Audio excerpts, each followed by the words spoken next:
Okay, good morning. I'm very honored to be here. I'm here to present the counter-argument for multifocal IOLs. These are my financial disclosures. In my practice, I continue to use multifocal IOLs as well as accommodating IOLs, and these are the IOLs I'm currently using.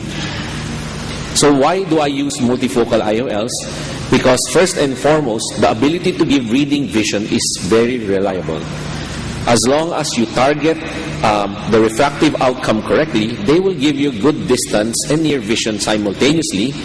It's very easy to use, it's user-friendly, it's easy to implant, and there's a wide choice for the doctors because there are many brands and many companies to choose from, so whichever one you have good experience with, you can continue using the multifocal IOL of your choice.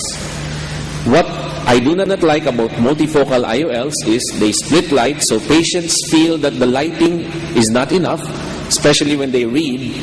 There's poor contrast, so this affects their distance vision. And most of complaints I get from my patients is they feel that they see the distance vision, but it's just not as sharp as what they want it to be. It's not as sharp as what glasses give them.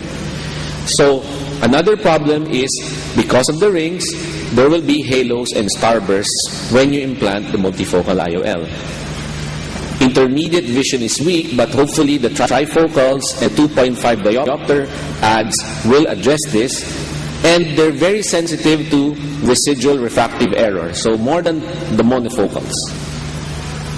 In many studies, many publications have shown that the downsides of multifocal IOLs are contrast sensitivity and photic phenomena, and these are more or less unanimous in all the publications. I did my own study and I checked, and the intermediate vision of multifocal IOLs are less than the accommodating IOLs, and contrast sensitivity is less than accommodating IOLs, and halos and starbursts are definitely more than a monofocal accommodating IOL.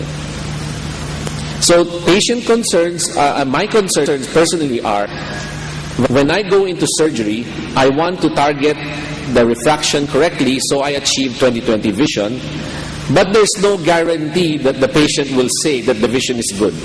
And this is because of contrast sensitivity, and for my patients, this usually is the source of dissatisfaction. So it is widely acknowledged that they give glare and halos, and this compromise driving vision. Now, I think it's unfair and unrealistic that we say a cliche, there's a cliche that says exclude truck drivers, because in the Philippines, truck drivers cannot afford the multifocal IOL. So in your practice, maybe you want to ask the person driving a Mercedes if they want a multifocal IOL in their eye, driving in a city road or in a country road. So another concern that I have is we often will tell the patient, wait 6 months because neural adaptation will occur and all these downsides will go away. But what if it does not go away? What do you do then?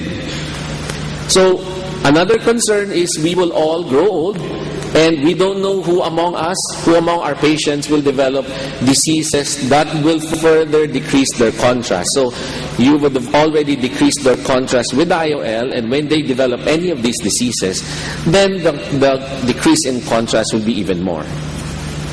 So one thing that I always think of is preoperatively, I cannot test if they will like their quality of vision. We can show simulation. There are many good videos like what Dr. Nortz showed, and they can sort of tell them what it looks like to have a glare, to have a halo. Only warn the patient. It's not the same as if it were in their eye already. One of my patients actually told me that I know you told me there will be glare and halos, but I didn't realize that it would be this difficult to drive at night. So expectation setting will be the challenge, because we always entice them with more quantity of vision, have near and have far, and we use this justification for the premium cost.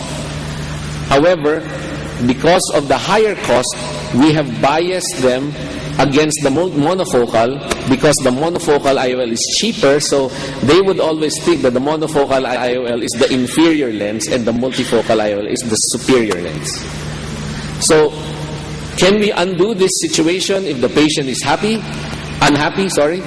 Well, we can do LASIK to correct the residual refractive error, but we know that LASIK also decreases somewhat the contrast, so you doubly decrease the contrast. We can explant the IOL, but this is the last thing I would do is try to risk their eye again with a second surgery. So what about the fellow eye? If the first eye, they're not happy, what do you do with the second eye? So do you want to suggest a second multifocal IOL? So I think the most important question to ask the patient is, does the good reading vision and the prospect of spectacle independence with multifocal IOLs outweigh the adverse events of decreased contrast, glare, and halos? Each patient needs to answer this question carefully twice, once in each eye. And as my patients always tell me, "Doctor, if it were your eye, will you put a multifocal IOL?" Thank you.